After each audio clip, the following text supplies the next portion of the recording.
మన ముఖ్యమంత్రి చంద్రబాబు నాయుడు గారు అధికారంలోకి వచ్చిన నాటి నుండి పేద ప్రజల కోసం పేదల సేవలో అనే కాన్సెప్ట్ తో 1వ తేదీ కల్లా 4000 పెన్షన్, దివ్యాంగులకి 6000 పెన్షన్, అలాగే డిసేబుల్డ్ వాళ్ళకి 15000 పెన్షన్ ఇవ్వడం జరిగింది.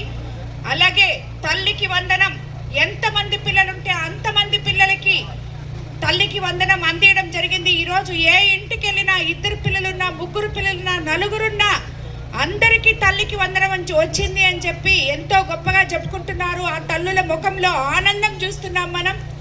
అదేవిధంగా అన్నదాత సుఖీభవ మనం ఏదైతే చెప్పామో అది ఇవ్వడం జరిగింది.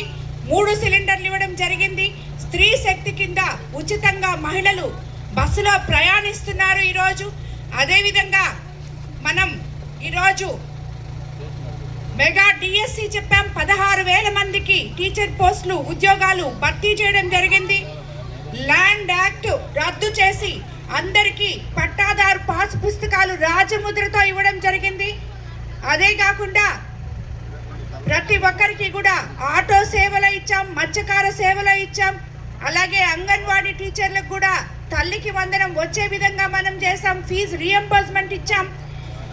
సిలిండర్లు కూడా 3 సిలిండర్లు కూడా ఇవ్వడం జరిగింది. ఇలాగ చెప్పుకుంటూ పోతే ఎన్నో దేవాలయాలు ఈరోజు మన ఆంధ్ర రాష్ట్రంలో ఇవ్వడం జరిగింది. 200 చిల్లర అన్నా క్యాంటీన్లు పేద ప్రజల కోసం 5 రూపాయలకే పొద్దున, మధ్యాహ్నం, రాత్రి భోజనాలు అందిస్తున్నాం మనం.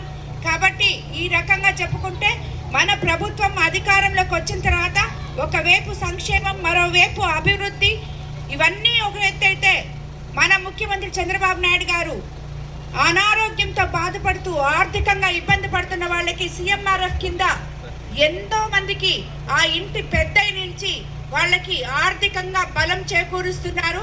ఇటువంటి ఒక మంచి ప్రభుత్వంలో మనం ఉన్నందుకు ఈరోజు మనం అందరం ఎంతో గొప్పగా, గౌరవంగా ప్రతి దగ్గరికి వెళ్ళి, ఇంటింటికి వెళ్ళి ఈ 2 సంవత్సరాల్లో మేము ఈ సంక్షేమాలు చేశాం, ఈ అభివృద్ధి పనులు చేశాం.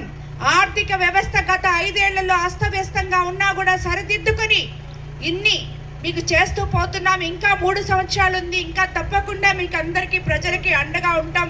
మీ సమస్యలు ఏమైనా ఉంటే అవి మా దృష్టికి తీసుకొస్తే ఈ 3 సంవత్సరాల్లో వీలైనంత వరకు అన్నీ కూడా మేము ఆ సమస్యలు తీరుస్తామని చెప్పే విధంగా ప్రతి నాయకుడు ఈరోజు కూటమి నేతలు అందరూ కూడా ప్రతి ఇంటింటికి వెళ్ళి ప్రజల్ని కలిసి వాళ్ళ బాగోగులు తెలుసుకొని మనం చేసిన పనులు చెప్పి చెయ్యాల్సినవి ఏమన్నా ఉంటే ఆ లిస్టులు తీసుకొని మా దగ్గరికి రమ్మని చెప్పి అందరికీ ఇక్కడ ఉన్న నాయకులకి అందరికీ తెలియజేయడం జరిగింది.